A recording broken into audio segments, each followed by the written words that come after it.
Hi, I'm Ricky Smith. I want to talk to you today about key performance indicators or KPIs. And I think you'll find out that a lot of things that you may know, it may just confirm it, or otherwise you may learn something different and start to apply it in your organization. So key performance indicators, Peter Drucker's quote was, "You can't manage what you don't measure." Peter Drucker was a very great philosopher. So KPIs, or key performance indicators, are the primary metrics used to manage and control a process such as maintenance or production. So why do you need KPIs? In order to manage with information, in order to make decisions without bias. So you can talk management's language. They can see the data, they can see the KPIs, and that should tell them where they are.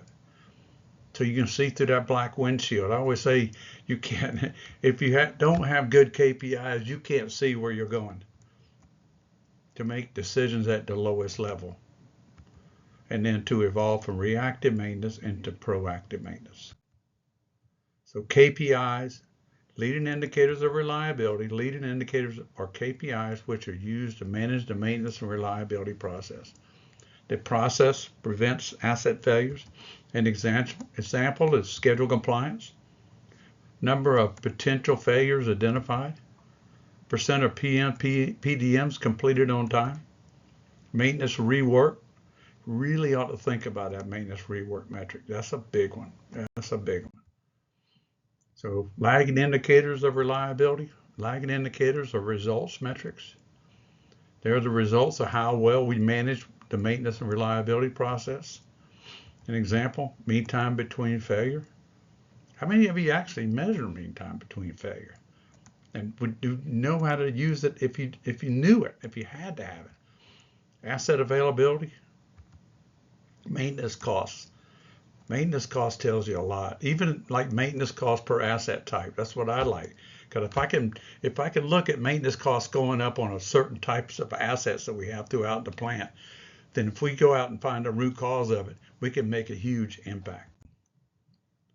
So this is a leading lagging KPI model.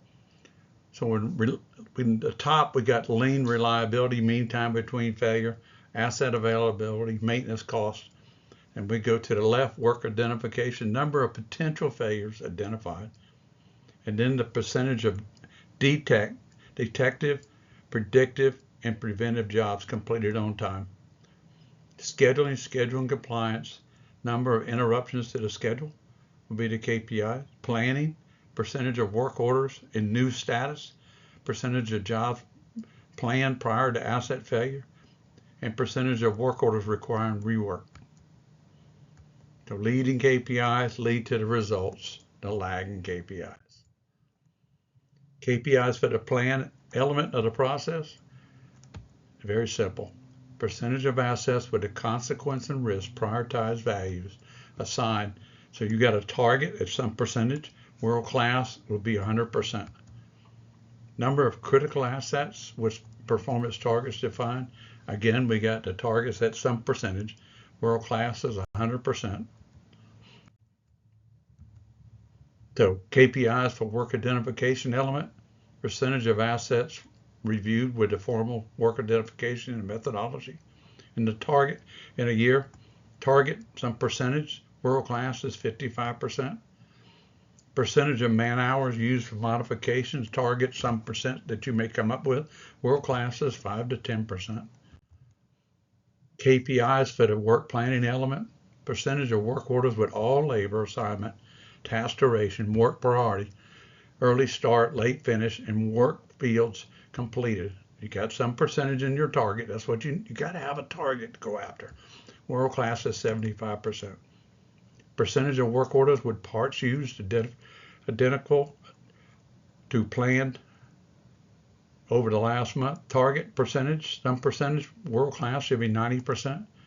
Percentage of jobs planned prior to asset failure. We're going to have again a target. World class is 80%. So KPIs for the follow-up element, percentage of work orders with closure dates minus completion date, plus or minus 3 days. So we got some target. World class is 95%.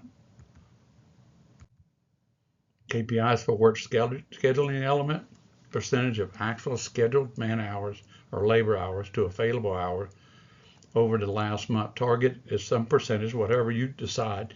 World class is 90%. A lot of times when I say a target, you could have targets like, okay, 6 months we're going to be here at this target. We're going to be at this target. But ultimately we want to get like to this one, world class 90%. Percentage of work orders that have scheduled date earlier or equal to the late finish date. Target, we got to just find that again, world class 95%.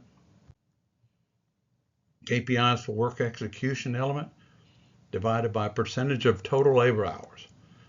And then the percentage of work orders requiring rework. Again, we got a target, world class, less than 2% of rework.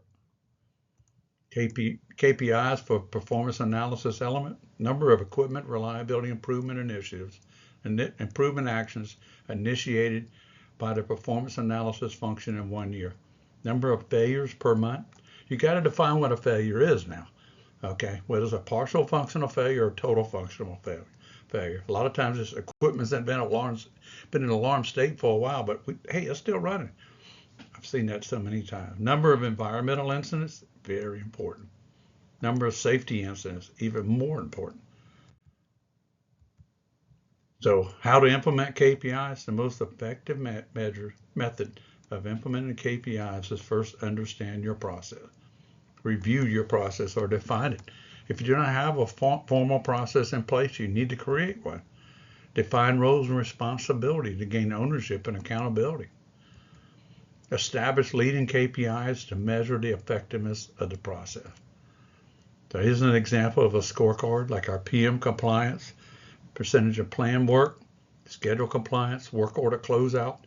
Work order closeout is a good one because if we don't close out the work order accurately and charge the time and the material to that work order, then what's going to happen is we don't know where we're at. When your parts in the storeroom are going to start depleting, but we don't know where they're going, but it will lead you to the problem.